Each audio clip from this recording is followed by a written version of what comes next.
countryside of southern England, we have a problem. A big problem. With deer, and it needs fixing. To have any chance of consistent success, Karolien must be in perfect tune with her working environment and her focus. Every species, every season, and every habitat itself brings a different challenge. Knowledge, training, experience, and equipment are the cornerstone to successful deer management. However, our wildlife cannot 100% regulate their own population. Animals such as deer have no natural predators here in the United Kingdom. We are a small island, and deer are in direct conflict with the human world. 74,000 road traffic accidents tell us this. Without management, they cause severe ecological damage. This is where the right equipment can help ensure a safe, ethical, and effective conclusion. Fitted with the new Pulsar Trial 3 LRF scope, married to the new Symbian LRF DXT50 binoculars, these transform a challenging task into a productive, sustainable practice. Precise population monitoring and aid the overlooked topic of safety in often challenging field conditions to get the job done, keep the client happy, and help provide a sustainable source of protein.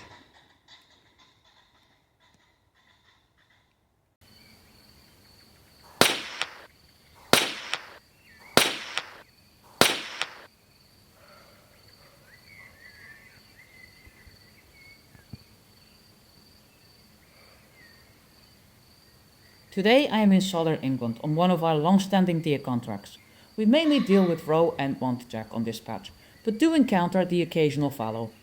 To aid me, I am testing a pre-production model of the Pulsar Trial 3X Q50 thermal scope. I have been an advocate and user of the Trail family of scopes since the first non-laser range-finding model came out back in 2017. Indeed, we still use the original ones we purchased from Scott Country, along with later editions of the Trail XP52 LRF. These scopes have had a tough life here at 360 Wildlife Control. They are constantly used all year round and give constant great results despite the tough life and usage in all weather conditions across the UK. The trails were disappointingly discontinued around 2022, or so I thought, until Thomas Jacks, the UK Pulsar distributor, called with the news of the Trail 3.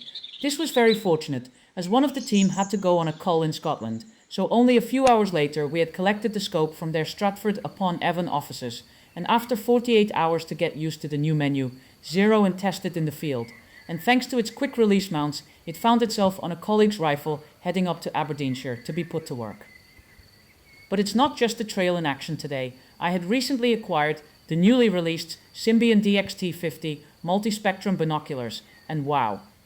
On the first night out, the weather conditions made me question why I was not at home. But what stood out was how the vision was so good in the rain. I was sold, and since then they are getting nightly use, especially with the recent changes to the deer night shooting license released by Natural England CL55. My Symbian now remain under lock and key when not in use, to prevent them straying to my envious compatriots. The trail control wheel is very easy to use, and this, along with its combat size and weight, makes it well suited to my work. The ease of cycling the Symbian color palettes and using night vision in the picture-in-picture is vital when on night shoots to identify and select animals. Those that know me will tell you I am no techie and want simplistic functional kit only. Anything fussy gimmicky gets moved on immediately. All I can say is I now don't go anywhere without my Symbians. The evolution of thermal imaging has been led by Pulsar, and these new products continue that journey. Back to the action. The roe are out as usual, with bucks out still in velvet, and out of season when we filmed this. The quality of the thermal backed up by the Symbian's night vision modes was fundamental in ensuring males were avoided at this stage. But don't worry, it won't be long till I catch up with the bucks. The well-positioned Davana hunting high seat assisted with a humane cull, and the scope was now off to a successful career. With the deer now in the Defender, the initial trail trial now concluded. We took the opportunity to drive around the estate to check what else was out. Many night hunters will have experience over the years of unexpected sightings, some perhaps more deserving to be on the X-Files, but here we see some slightly offbeat exotic farm stock.